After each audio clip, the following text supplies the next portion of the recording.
muslimat yang dimuliakan Allah Subhanahu wa taala, bicara tentang sihir, maka sihir adalah dunia perdukunan yang paling berbahaya. Di sana ada arraf ataupun kahin, tukang ramal, tapi tidak sebahaya tukang sihir. Karena tukang sihir ini apabila menyihir maka berdampak kerusakan yang luar biasa. Baik kerusakan menyangkut agama, baik kerusakan menyangkut kesehatan, baik kerusakan menyangkut akhlak ataupun masyarakat dan keluarga. Semua berdampak gara-gara sihir. Makanya ada istilah, tidaklah sebuah negeri yang ada sihirnya di situ pasti akan merusak. Karena pengaruh sihir ini luar biasa. Terkadang orang-orang yang disihir itu dia bisa sakit berkepanjangan, seperti orang mati tetapi dia hidup. Terkadang sakitnya itu bertahun-tahun, bahkan tak jarang sampai dia mati. Atau terkadang matinya karena bukan disihir, tetapi karena lamanya dia disihir, akhirnya dia bunuh diri karena tidak tahan dengan sakitnya. Atau terkadang mendatangkan was-was sehingga tidak bisa hidup layaknya manusia hidup. Artinya hidupnya seolah-olah tidak ada tujuan, kosong pikirannya dan seolah hidupnya tanpa guna. Atau terkadang sihir itu melahirkan kemalasan sehingga kerjanya hanya tidur saja, malas kerja, malas berhubungan, bersosialisasi dengan masyarakat, yang mengurung diri di rumahnya saja. Atau terkadang ada kebingungan yang berlebihan, terkadang banyak masalah tapi tidak tahu penyebabnya apa. Begitulah sihir.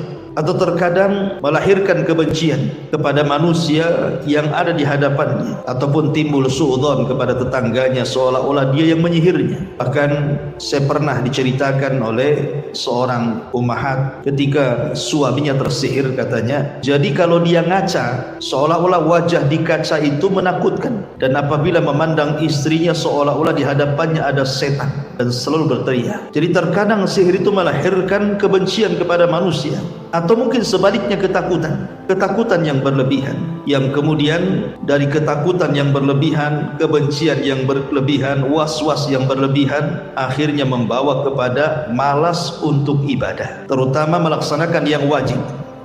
Melaksanakan sholat 5 waktu itu malas sekali. Bahkan dampak sihir juga yang sangat berbahaya adalah terjerumus kepada kesyirikan. Karena merasa dia disihir, maka dia akan datang ke dukun, akan datang ke tukang sihir yang sama, akhirnya merusak akidah dan tauhidnya. Ma'asyiral muslimin yang dimuliakan Allah Azza wa Jalla. Atau dampaknya terkadang kepada keluarga. Seorang suami kayaknya benci dengan istrinya, disentuh pun tidak. Atau kemudian di dalam rumah tangga itu cekcok, bertengkar seolah-olah tidak ada habisnya, yang terkadang berujung dengan perceraian. Ataupun mungkin sesama pedagang, sesama pembisnis dan pengusaha, terkadang pada awalnya mereka bekerja sama dengan cara yang baik, tetapi setelah kemudian usahanya berkembang, satu di antara yang lainnya zalim, kemudian datang ke tukang sihir, mulai retak. Atau sesama tetangga, sesama masyarakat, sesama kabilah, antar daerah, sehingga kemudian berperang dan begitu seterusnya. Karena sekali lagi bahwa sihir itu bukan hanya merusak akhlak manusia, tetapi juga agamanya. Karena orang yang tersihir itu hakikatnya dijauhkan dari agama Allah, dari akidah dan tauhid, kemudian meninggalkan wudu, meninggalkan salat, dan terkadang dipaksa untuk menyembah syaitan, datang ke dukun. Atau terkadang kemudian diberikan jimat-jimat untuk menangkal sihir, padahal dia mendapatkan jimat itu dengan cara menyembah kepada selain Allah Azza wa Jalla.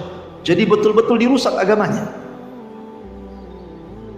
dirusak keluarganya, dirusak akhlaknya, dan dirusak segala-galanya. Makanya kenapa sihir itu betul-betul merusak. Ma'asyiral muslimat yang dimuliakan Allah Subhanahu wa taala. Kenapa sihir itu merusak sedemikian luar biasa pada tatanan keluarga dan masyarakat, mulai daripada akidah sampai kepada akhlak? Karena tukang-tukang sihir itu mereka adalah orang-orang yang bekerja sama dengan syaitan. untuk merusak anak Adam. Jadi tukang-tukang sihir itu ketika mereka mempelajari sihir, maka mereka bekerja sama dengan syaitan. Dan kalau sudah bekerja sama dengan syaitan, pasti mereka akan melakukan kesyirikan. Dan apabila mereka melakukan kesyirikan, maka pelakunya disebut musyrik dan bisa keluar dari Islam alias kafir. Makanya kenapa Allah Subhanahu wa taala berfirman, "Wa may yu'allimani min ahadin hatta yaqula innama nahnu fitnatun fala takfur." Dan tidaklah keduanya Harut dan Marut mengajarkan kepada manusia kecuali keduanya mengatakan, kami datang untuk memfitnah, maka jangan kalian kufur. Kalimat jangan kalian kufur artinya mempelajari sihir itu kekufuran. Baik orang yang mempelajari sihir itu untuk diamalkan sihirnya, atau hanya sekedar pengetahuan saja, dua-duanya kufur. Sebab walaupun hanya sekedar pengetahuan, mempelajari sihir itu tidak lepas daripada kerjasama antara dia dengan jin dari kalangan syaitan. Apalagi kemudian sampai diamalkan dan dipraktekkan menyakiti orang, maka bukan hanya kesyirikan, tetapi didobelkan dengan kezaliman, rangkap dan kuadrat dosanya. Ma'asyiral muslimat yang dimuliakan Allah Azza wa Jalla, karena pekerjaan sihir itu lengket atau erat kaitannya dengan kezaliman, menyakiti orang, menghilangkan perasaan rahmat dalam hatinya, tidak kasihan dengan orang. Makanya ketika dia menyihir itu sama sekali tidak ada iba kepada orang lain. Gak peduli apakah orang itu sakit, apakah orang itu mati, apakah orang itu tersiksa, apakah orang itu susah hidupnya, gak peduli dia. Karena tukang-tukang sihir itu gak punya hati. Rahmatnya sudah dicabut dalam hatinya. Karena sihir itu identik dengan kezaliman, menyakiti orang. Dan itulah tujuan daripada amal syaitan. Amalnya syaitan memang seperti itu. Tukang-tukang sihir itu sengaja bekerja sama dengan syaitan dengan cara saling menguntungkan, di mana tukang-tukang sihir itu mereka menjual akidah, iman dan ibadahnya kepada syaitan, dan syaitan kemudian sebagai imbalannya akan membantu tukang sihir untuk memuluskan sihirnya. Makanya perhatikan di sini pengarang kitab tauhid ini mencantumkan firman Allah Azza wa Jalla di permulaannya, walaqad alimu laman ishtarahu ma lahu fil akhirati min khalaq. Sesungguhnya mereka telah meyakini bahwa barang siapa yang menukarnya kitab Allah dengan sihir itu tidaklah mendapatkan keuntungan di akhirat. Artinya mereka, kalau kita melihat orang-orang yang datang ke dukun, yang datang ke tukang sihir untuk menyihir seseorang, maka hakikatnya mereka itu sedang jual beli. Jual beli itu kan kalau kita ke pasar, ibu bawa uang, kemudian pulang bawa barang, berarti uang ditukar dengan barang, itu disebut jual beli. Lah kalau orang datang ke dukun, ke tukang sihir, itu bukan hanya sekedar jual beli dengan uang supaya dapat sihir, tapi lebih daripada itu dia telah menjual agamanya, dia telah menjual akidahnya, dia telah menjual imannya kepada tukang sihir hanya untuk mendapatkan sihirnya. Dan orang yang seperti ini, kata Allah, ma lahu fil akhirati min khalaq, dia tidak akan mendapatkan apapun keuntungan di akhirat sama sekali. Kenapa? Karena tukang sihir itu kufur, dan orang yang datang ke tukang sihir bisa mengantarkan kepada kekufuran. Ma'asyiral muslimin yang dimuliakan Allah Azza wa Jalla, makanya Allah mengatakan ketika mensifati orang-orang Yahudi, yu'minuna bil jibti wat taghut, mereka orang-orang Yahudi itu sangat beriman kepada jibti dan juga taghut. Umar radhiyallahu anhu mengatakan bahwa jibti adalah sihir, sedangkan taghut adalah syaitan. Ya, karena kalau kita cerita sejarah sihir, Bu, yang pertama mempelajari sihir itu orang-orang Yahudi. Ingat kalau kita atau pernah saya bercerita tentang kisah Harut dan Marut di zaman kerajaan Sulaiman. Jadi suatu ketika Nabi Allah Sulaiman itu pernah sakit, sehingga dia tidak bisa kemudian berbuat apa-apa, hanya bisa tertidur di pembaringannya, sehingga kemudian jin-jin yang merasa diatur oleh Sulaiman itu merasa rehat, merasa istirahat. Maka syaitan pun datang kemudian mulai mengajarkan sihir kepada jin-jin, dukun-dukun, paranormal dan yang semacamnya di zaman Sulaiman.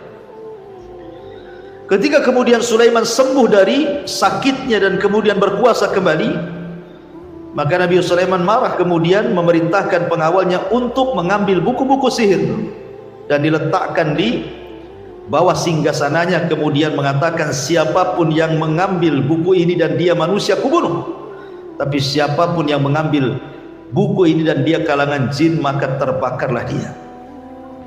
Akhirnya kemudian ketika Nabi Allah Sulaiman meninggal dunia, maka kemudian buku itu diambil oleh Harut dan Marut atas rayuan daripada iblis syaitan.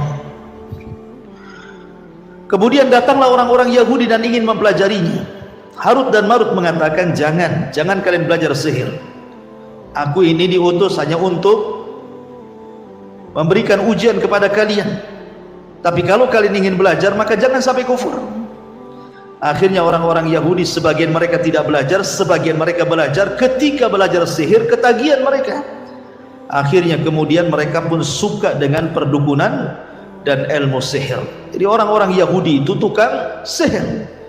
Makanya di zaman Nabi SAW yang menyihir Rasul itu siapa? Yahudi, Labid bin Asam. Disihirnya Nabi SAW sehingga terpengaruh kepada badannya, tapi tidak mempengaruhi ruh, akal dan pikirannya serta wahyunya, hanya badannya saja terpengaruh. Tapi yang jelas bahwa Yahudi menyihir Nabi SAW, dan itu berhasil. Selama 6 bulan Nabi SAW terkena sihir badannya, sampai akhirnya kemudian turun wahyu dari Allah Subhanahu wa taala, qul a'udzu birabbin nas dan qul a'udzu birabbil falaq, yang dibacakan Jibril kepada Rasul sebagai ruqyah. Kemudian Nabi SAW terbebas dari sihir. Artinya bahwa orang-orang Yahudi itu gemar melakukan sihir. Kemudian di sini pengarang rahimahullahu taala membawakan sebuah hadis dari Abu Hurairah radhiyallahu anhu. Nabi SAW mengatakan, ijtanibu sab'al mubiqat. Qalu ya Rasulullah, wa ma hunna? Qala asyirku billahi was-sihru wa qatlun nafsi allati harramallahu illa bilhaq wa aklu riba wa aklu malil yatim wa tawalla yawmaz zahfi wa qadful muhsanat al-ghafilat al-mu'minat. Kata Nabi SAW dari Abu Hurairah radhiyallahu an, jauhilah 7 perkara yang membinasakan. Para sahabat bertanya, apa itu wahai Rasul 7 perkara? Maka Rasul mengatakan syirik kepada Allah, kemudian menyebut sihir setelahnya. Artinya di sini sihir ya bagian daripada syirik, tapi dikeluarkan atau dikhususkan sihir ini karena ini kesyirikan yang paling bahaya. Makanya kemudian diulang, padahal sihir itu bagian daripada kesyirikan, tapi Rasul keluarkan kembali untuk menunjukkan bahwa jenis kesyirikan yang paling bahaya adalah sihir. Kemudian membunuh orang yang diharamkan kecuali dengan alasan yang benar, kemudian memakan riba, makan harta anak yatim, dari medan perang, melontarkan tuduhan berzina kepada wanita yang baik-baik, yang suci lagi beriman, maka itu semua membinasakan dan menghancurkan. Maka sihir itu sangat-sangat bahaya. Ma'asyiral muslimat yang dimuliakan Allah Subhanahu wa taala, kenapa sihir itu bagian daripada kekufuran dan kesyirikan? Karena dalam dunia sihir itu, tukang-tukang sihir itu mereka seolah-olah tidak berhajat kepada Allah, dan mereka berhajat kepada jin-jin yang menolongnya. Tukang-tukang sihir itu menganggap bahwa Tuhan tidak kuat, dan jin-jin yang menolongnya itulah yang kuat. Mereka menyangka bahwa Allah tidak bisa membantunya, dan jin-jin itulah yang membantunya, sehingga kemudian mereka tidak beribadah kepada Allah dan justru beribadah kepada jin. Makanya lihat penampilan tukang sihir itu, maka kita lihat mukanya suram, menakutkan, kotor, tidak pernah beribadah kepada Allah, bahkan tidak pernah mandi junub, tidak pernah wudu, tidak pernah sholat, dan hidup mereka dengan kotoran. Oleh karena itulah maka kenapa sihir itu sangat bahaya. Ma'asyiral muslimat yang dimuliakan Allah Subhanahu wa taala, karena kerjasama tukang sihir dengan syaitan itu, kerjasama tukang sihir dengan syaitan itu nyata. Karena tidak mungkin orang itu jadi tukang sihir kecuali dia harus bekerja sama dengan syaitan, dan tidak mungkin dia bekerja dengan setan kecuali harus melakukan kesyirikan, dan pelakunya pasti musyrik. Dengan itulah maka dia keluar dari Islam dan menjadilah dia kafir. Itulah tukang sihir. Mereka harus beribadah kepada syaitan, terkadang menghina mushaf, dilempar ke tempat-tempat kotoran, ke kamar mandi, terkadang dikencingi, terkadang diberaki, terkadang diletakkan di tong sampah, terkadang kemudian menghinakan ayat-ayat Allah dengan menulisnya dari darah haid, darah yang najis. Kemudian juga mereka harus tinggal di tempat-tempat yang orang tidak boleh mendekat ke situ, berkhalwat dengan syaitan, dan begitu seterusnya. Itulah tukang-tukang sihir, ya. Mereka adalah utusan-utusan syaitan, utusan-utusan iblis, anak-anak buah iblis. Makanya wajar kalau seandainya kedatangan tukang sihir itu pasti merusak. Makanya Rasul mengatakan hindari 7 perkara yang merusak. Ma'asyiral muslimat yang dimuliakan Allah Azza wa Jalla, tukang sihir itu mereka tidak mencintai kebaikan kepada manusia. Tukang sihir itu sama sekali tidak mencintai kebaikan, tidak menyayangi manusia, hilang rahmat dalam hatinya. Dia suka menyakiti manusia, suka sekali. Kemudian juga mengarahkan manusia untuk berbuat kufur, karena di belakangnya syaitan. Dan tukang sihir itu dengan sihirnya memang mereka berpaling dari Rabbnya, dari Tuhannya, dan dari syariat Allah dan juga Rasulnya. Makanya lihat tukang-tukang sihir itu lebih banyak melakukan kekufuran dan mendekatkan diri kepada jin dan syaitan dengan cara-cara yang tidak pernah diperintahkan Allah dan Rasulnya, dan justru mereka menentang Allah dan Rasulnya karena mereka sudah sepakat dengan syaitan dan jin untuk menghina Allah Subhanahu wa ta'ala, menghina ayat-ayat Allah Subhanahu wa ta'ala, sehingga mereka berani menjual agama mereka dengan kesyirikan. Naudzubillah. Maka dari bahaya-bahaya inilah wajar kalau umpamanya kemudian Nabi SAW bersabda, haddus sahiri dharbatun bisayfi, bahwa hukuman tukang sihir adalah dipenggal dengan pedang. Tukang sihir itu dipenggal dengan pedang. Makanya diriwayatkan dalam Sahih Bukhari dari Bajalah bin Abadah, dari Bajalah bin Abadah, dia mengatakan bahwa Umar ibn Khattab radhiyallahu anhu memerintahkan untuk membunuh semua tukang sihir, baik laki-laki maupun perempuan. Kemudian Bajalah mengatakan, kami pun melaksanakan hukuman mati kepada 3 orang penyihir perempuan karena atas seruan Umar ibn Khattab sebagai khalifah. Bahkan diriwayatkan Hafsah juga telah memerintahkan untuk menghukum mati budak perempuan yang telah menyihirnya. Budak itu pun lantas dibunuh oleh orang yang disuruh oleh Hafsah. Bahkan diriwayatkan oleh Imam Ahmad, diriwayatkan dalam hadis yang sahih bahwa hukuman mati terhadap tukang sihir telah dilakukan oleh 3 orang sahabat Rasul, Umar, Hafsah, dan juga Jundub. Artinya bahwa sampai sahabat kemudian memerintahkan untuk memenggal dan membunuh itu karena memang tukang sihir itu penjahat kelas kakap. Mereka menyakiti orang dengan pelan-pelan.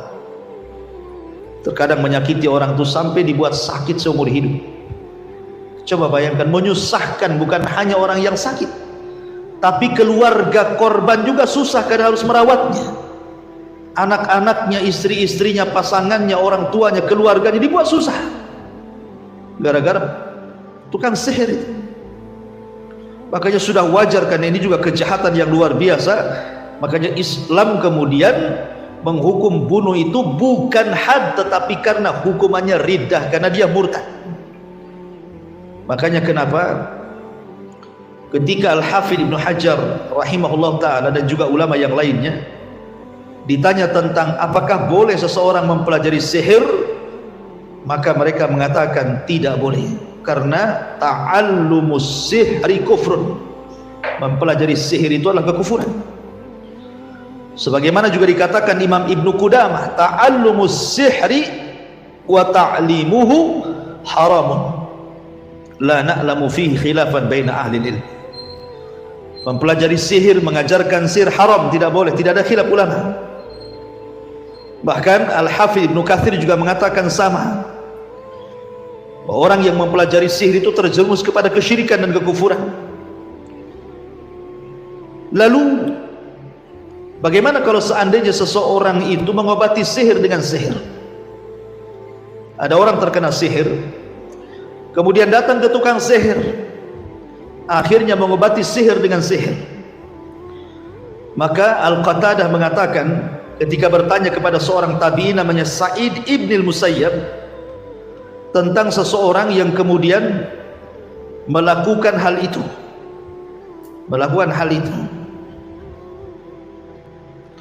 maka beliau mengatakan, boleh enggak seseorang itu melakukan nusrah? Nusrah itu menghilangkan sihir dengan sihir. Beliau mengatakan, la ba'sa bihi innama yuriduna bihil islah fa amma ma yanfa'u falam yunha anhu. Tidak mengapa, kata beliau, selama ada kebaikan, adapun yang ada manfaatnya tidak dilarang. Akan tetapi para ulama berselisih pendapat. Walaupun Sa'id bin Musayyab membolehkan sebagaimana yang disebutkan tadi, akan tetapi banyak para ulama seperti Al-Imam Ibnu Qudamah rahimahullah mengatakan bahwa tidak boleh nusrah itu, yang betul tidak boleh, karena bagaimanapun mengobati sihir dengan sihir itu pasti akan terjerumus kepada amal syaitan.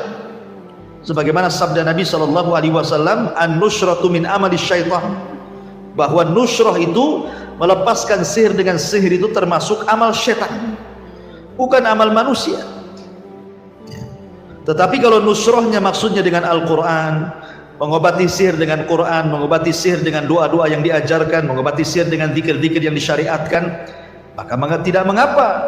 Tetapi kalau kemudian menghilangkan sihir dengan sihir yang melalui bantuan syaitan, maka tidak dibolehkan. Dan itu pendapat yang kuat, karena bagaimanapun riskan, bahaya kalau sampai orang itu datang ke tukang sihir walaupun tujuannya untuk menghilangkan sihir, karena bagaimanapun itu tipu daya syaitan ya. Ma'asyiral muslimat yang dimuliakan Allah Subhanahu wa taala, maka secara garis besar saya ulangi bahwa dalam dunia sihir itu, kenapa kemudian sangat dilarang dan terlarang? Karena kerusakannya satu menyangkut agama. Saya ulangi, satu menyangkut agama. Di antara yang menyangkut agama itu dijauhkan dari agama Allah dan dari akidah yang sahih, dan dijauhkan dari redha terhadap qada dan qadar Allah. Ini satu. Kemudian yang kedua, pengagungan terhadap tukang sihir, dan seolah-olah mereka menjadi rujukan, dan ini merusak agama, seolah-olah tidak percaya dengan Allah. Kemudian juga mereka meninggalkan kebenaran, meninggalkan apa yang disabdakan Rasul tentang sihir, bagaimana bahayanya. Kemudian juga mereka rusak agamanya karena menjadi para penyembah syaitan. Mereka tidak redha dengan Allah Subhanahu wa taala dan lebih redha dengan syaitan. Kemudian juga hati mereka terpaut dengan khurafat dan kedustaan-kedustaan, dan banyaknya was-was dalam kehidupan, akhirnya dia jauh dari Allah Subhanahu wa taala. Kemudian yang kedua, pengaruh terhadap kesehatan.